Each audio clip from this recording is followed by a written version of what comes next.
দেখো বন্ধুরা, আজ আমি বানিয়ে দেখাবো সয়াবিনের চপ।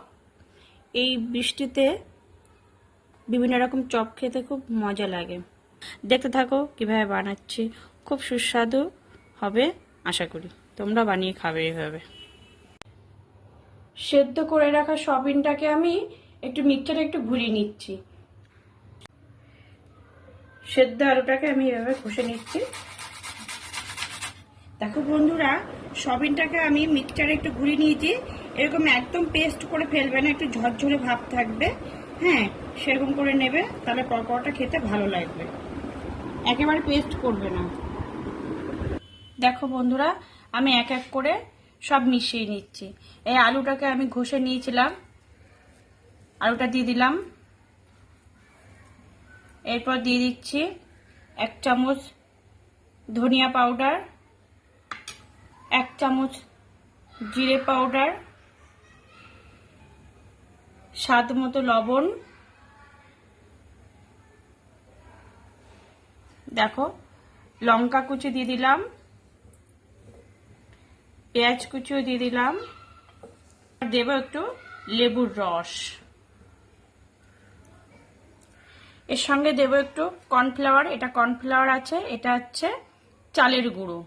কর্নফ্লাওয়ার দেব কিছুটা, আর চালের গুঁড়ো। এবার এগুলোকে সব একসঙ্গে মিশিয়ে নেব, সুন্দর করে মেখে নেব। মেখে বলের আকারে শেপ দেব।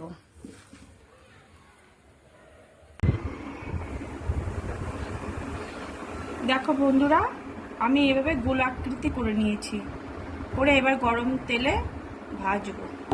এখানে আমি কর্নফ্লেক্স গুঁড়ো করে এই গায়ে লাগিয়ে দিচ্ছি।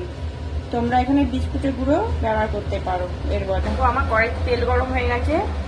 গরম তেলে আমি এটা দিয়ে দিচ্ছি। একে একে এটা মিডিয়াম আঁচে ভাজবে এবং সাদা তেলে ভাজবে। দেখো, আমাদের সয়াবিনের চপ রেডি।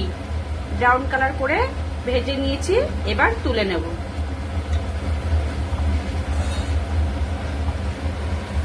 দেখো বন্ধুরা, তৈরি হয়ে গেছে আমাদের টেস্টি সয়াবিনের চপ বা বড়া, যাই বলো।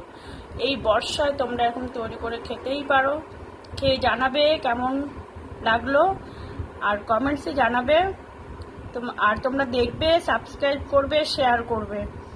তোমাদের একটা শেয়ার, একটা সাবস্ক্রাইব আমার কাছে খুব মূল্যবান।